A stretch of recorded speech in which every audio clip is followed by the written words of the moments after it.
Hello, this is Ellen Knight reporting for Redbrick News. I'm here with Jon Elsmore, the Director of Student Services at the University of Birmingham, talking about the university's new mass student testing facility and its plans for teaching in 2021. So the first thing I just wanted to clarify was you were talking about the testing facility. It's university run. So has it received any NHS funding, or is it the university's paid for it? That is a very good question. We were invited, so all universities in the country were invited to set up an asymptomatic testing facility. Mm-hmm. Not every university has decided to go ahead. We have, and very much depends for some of the universities on their size, their scale, but also the proportion and type of their students. So a university that I used to work at in Wolverhampton, which isn't that far from where we are, 80% of their students live within a 20-mile radius. So they're not doing this because the students aren't, essentially, they're not going home for Christmas. Yeah. Our demographic is completely the other way around, in that 80% of our students don't live locally, so we'll be going home somewhere. So when we were invited to set up the site by government, we said yes, we would. There is a government cost recovery programme in place, so we can reclaim some of our costs. Not all, but the majority of them we expect. So essentially what the government is providing is that they are providing the testing kits, the mobile phones, the infrastructure to register the tests, all the barcodes and everything like that.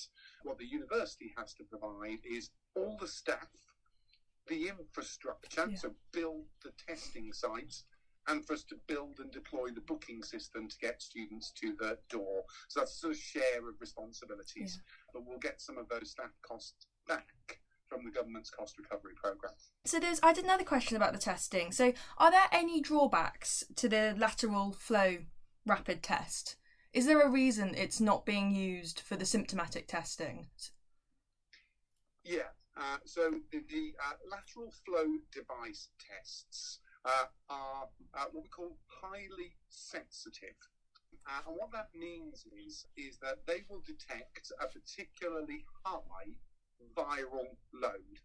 So in the very simplest terms, you've got to have quite a bit of the virus in you for the lateral flow device test to detect it. The PCR test, which is the one you get at a walkthrough centre, is more sensitive again. So even if you've got a really small amount of the virus in you, a PCR test will detect that, whereas a lateral flow probably won't. And that's why we've been saying sort of very clearly about this. This is not a guarantee. If you get a negative lateral flow device test, this is not a guarantee that you're perhaps not at very early stages of the virus. What it means is that your viral load is so low as to be undetectable on the day, but that so in order for you to be able to travel home with some reassurance. Yeah. But when you get home, don't assume that what you've now had is some sort of immunity certificate, because that's not what you got.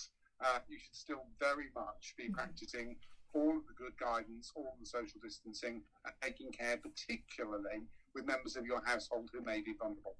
So with that in mind, would you suggest that students, even if they get a negative result, should to some extent isolate when they get back home? Isolating is not recommended, but good social distancing at home and with your friends is. Okay, good. So there's definitely a distinction between isolating and the normal practices that we should all be observing. Yeah. Brilliant. So that was, I think, was it for my questions specifically on the testing, but I do have a couple on return to campus in semester 2, if you're okay to answer those. I can try and answer those. Okay, so this is kind of related to testing, but because students are taking tests to allow us to travel home for Christmas, will you be encouraging students to get tested before returning to uni? Do you know if there's any kind of government initiative like there's been this time to get students tested before coming back to these sort of major cities like Birmingham? As you say, 80% of the students aren't from Birmingham, so do you think there'll be a testing initiative run again in sort of early January? That discussion is literally live right now. One of my other colleagues has been in that meeting this morning. So there are definitely plans being developed by government. There are two options that are being considered. One which is pretty much as you described, which is, we're calling them test to return or test on return. Yeah. So the idea of test to return is that you get tested where you are before you come back. Okay. Or test on return would mean that we, again, the university, would be doing testing like we are now as students come back in January. Okay. One of the reasons for us building, so our test site that we've sort of done that walk around earlier on, is pretty substantial. Quite a few of the ones that you might look at will look like a few trestle tables and a voting booth in a church hall. We built ours like that because we're strongly leaning towards the fact that we will be encouraged to do this again in January. We're expecting that. We wanted to be ready for that so that we didn't have to put it all away and then get it all back out again in January. So we built our test centre with the expectation that we will be using it again in January. I think that we will get a clear answer from government, a clearer answer from government literally over the next 48 hours. But our expectation is that there will be some testing regime in place for students across the country in order to be either to test to return or test on return. Does that make sense? Yes, no, that does make sense. Thank you. So I've got one last question that you might be able to give me an answer for. So the UCU is, as you probably know, is currently voting on taking industrial action to move teaching and working online only in semester 2. Given this, combined with what we've just spoken about, so the testing on return or before return, do you have any idea of what the university's current plans are for returning to campus? So we've already said, I think, reasonably, maybe not as clearly as we might have done, but I think we've already said that our default assumption will be that our bimodal model of provision will continue in line with the government advice. So essentially what we've followed at every point has been the government advice.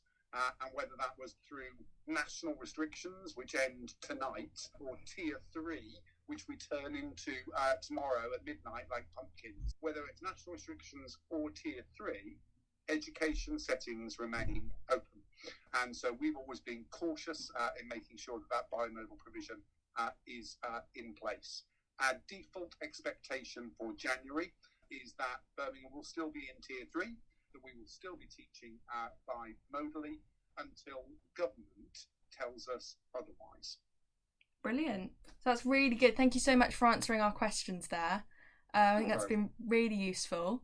Brilliant. Well, thank you very much for answering all our questions. Many thanks to Jon Elsmore for being interviewed, and thank you for listening.